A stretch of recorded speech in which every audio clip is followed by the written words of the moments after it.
Beberapa hari jelang hari pencoblosan, Lembaga Survei Poltreking Indonesia merilis hasil survei elektabilitas ketiga pasangan calon presiden dan calon wakil presiden yang bersaing di Pilpres 2024 di Provinsi Jawa Timur.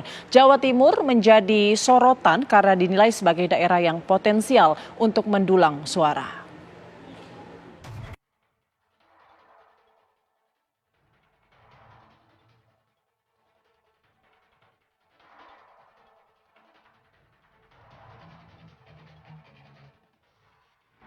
Jelang berakhirnya masa kampanye, tiga pasangan calon presiden wakil presiden yang bersaing dalam kontestasi pemilihan presiden 2024 kian gencar menyapa masyarakat di berbagai penjuru tanah air. Tidak ketinggalan Jawa Timur. Dari hasil survei terbaru Lembaga Survei Poltreking, Jawa Timur dinilai sebagai provinsi penentu dan terpadat kedua dari segi daftar pemilih tetap DPT. Dari statistik, lebih dari 31 juta pemilih atau sekitar 15,5% pemilih ada di Jawa Timur. Selain itu, Jawa Timur yang merupakan basis Nahdlatul Ulama kian menarik untuk diperebutkan para paslon. Dan hal ini kerap terjadi di setiap kontestasi Pilpres. Jawa Timur pun dianggap provinsi yang paling kompetitif karena bukan merupakan basis salah satu paslon peserta Pilpres 2024. Ada beberapa hal yang penting untuk kita bedah. Pertama, tentu dia menjadi salah satu provinsi yang secara populasi sangat gemuk, ya. Meskipun ada provinsi lain, misalnya Jawa Barat, ya sekitar 17%. Provinsi kedua, secara proporsi DPT jumlah pemilih Jawa Timur adalah terbesar kedua, kemudian disusul Jateng. Nah, poin kedua, secara tradisional di 10 tahun terakhir Jawa Timur juga menjadi salah satu provinsi yang dianggap kompetitif. Dari survei yang dilakukan Lembaga Poltreking pada 25 hingga 31 Januari 2024 di 11 dapil DPR RI di Jawa Timur, paslon nomor urut 2 Prabowo Subianto Gibran Rakabuming Raka mendapatkan elektabilitas tertinggi dengan presentase yang fantastis, mencapai 60,1%. Sementara elektabilitas paslon nomor urut 3 Ganjar Pranowo Mahfud MD berada di angka 17,2% dan paslon nomor urut 1 Anies Baswedan Muhaimin Iskandar elektabilitasnya 14,9%.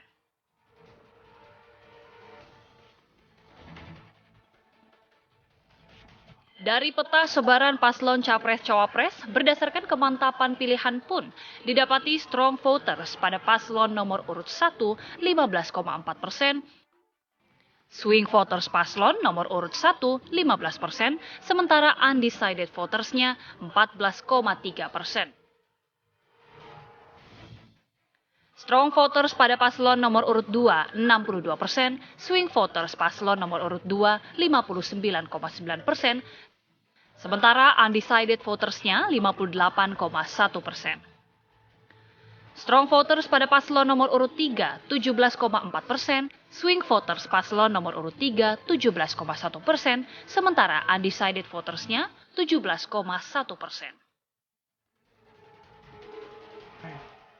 Dari survei sebaran kemantapan pilihan rilisan Poltreking ini pun, didapati pemilih strong voters dan swing voters cenderung kepada paslon nomor urut 2, Prabowo Gibran. Pilpres tinggal menghitung hari. Kepastian mengenai hasil Pilpres 2024 akan dapat diketahui tak lama lagi. Tim TV One mengabarkan.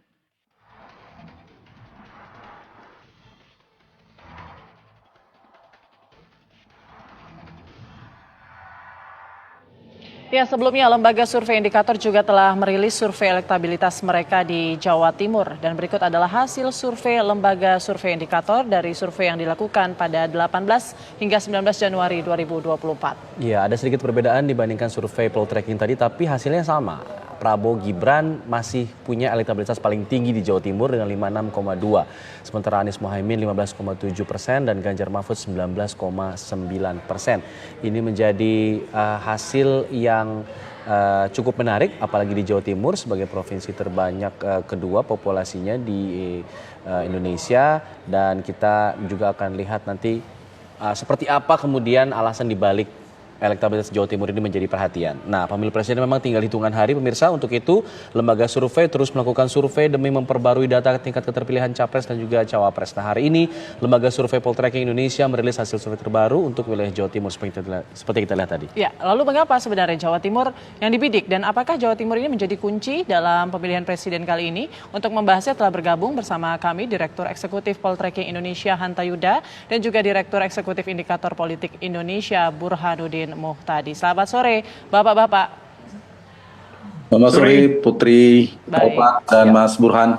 Baik, saya mau ke Mas Hanta terlebih dahulu, Mas. Mungkin boleh disajikan ini apa hasil survei terbarunya, Mas?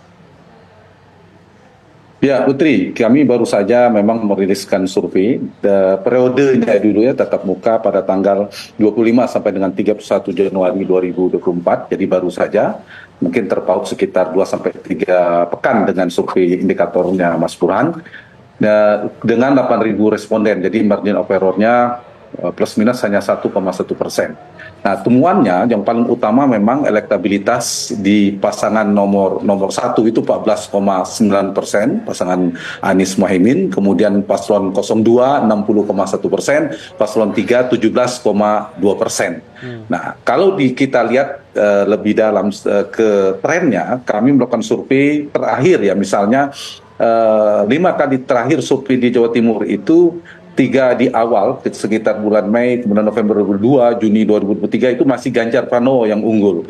Tapi mulai praksis sejak September bahkan Juni 2023 itu mulai mendekati cross antara Prabowo dan Ganjar sebelum berpasangan. Baik. Nah, tetapi setelah September itu Alphard menjadi Januari itu trennya naik. Kenaikannya itu dibandingkan September ke Januari dari 40,6% jadi 60%, kenaikannya 20%. Di saat yang sama ada penurunan yang relatif sama juga 20% pada pasangan Ganjar Mahfud. Sementara paslon 1 itu stagnan. Jadi kesimpulannya dari tren 02 mengalami kenaikan yang cukup tajam, bukan cukup tajam, sangat tajam. Iya. 03 turun tajam.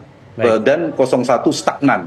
Dan kalau dibandingkan misalnya tren kami kan cukup jauh ya dibandingkan September. Kalau mau agak dekat dengan surveinya indikator politik itu memang ada konsistensi penurunan pada 03. Misalnya kalau dilihat di indikator kan masih 19,9%. Di survei kami 3 minggu kemudian tinggal 17% dan ada penurunan dan ada kenaikan. Kalau di indikator ada 56,2%, kemudian Pak Prabowo dan Gibran itu 60%. Ada kenaikan 3-4%.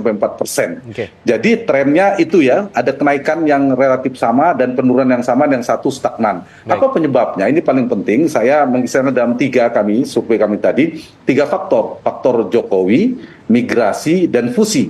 Faktor Jokowi itu yang menyebabkan, paling tidak kita lihat setelah bulan September, sebelumnya Prabowo di angka 40%, tapi begitu cawapresnya ditetapkan adalah Mas Gibran, dan itu adalah Jokowi Junior, putranya Pak Jokowi, maka ada perubahan yang signifikan. Faktornya menyebabkan faktor kedua migrasi. Apa yang migrasi? Pemilih Mas Ganjar itu eksodus, migrasi besar-besaran ke Prabowo Gibran. Pemilih NU juga sekarang 80% yang terasosiasi NU di Jawa Timur itu 60%-nya ke Prabowo Gibran. Pemilih Pak Jokowi yang approval ratingnya positif lebih 80% itu bergeser semakin banyak ke Prabowo sebelumnya ke Mas Ganjar. Jadi ada pergeseran, migrasi faktornya. Yang ketiga ini sebagai fusi, penggabungan, akumulasi, istilah kita fusi dalam tanda petik, di mana Jawa Timur ini dulu basisnya Pak Jokowi, ya Pak Jokowi menang, tapi kan tidak mutlak. Ada suara Pak Prabowo juga. Ya. Pak Jokowi di angka 60-an, misalnya Pak Prabowo juga kuat. Jadi penggabungan di Jawa Timur ini, basis-basis Pak Prabowo masih terjaga sebagian besar di tapal kuda. Sekarang bergabung dengan bergesernya basis-basis PD Perjuangan yang tadinya ke Pak Jokowi.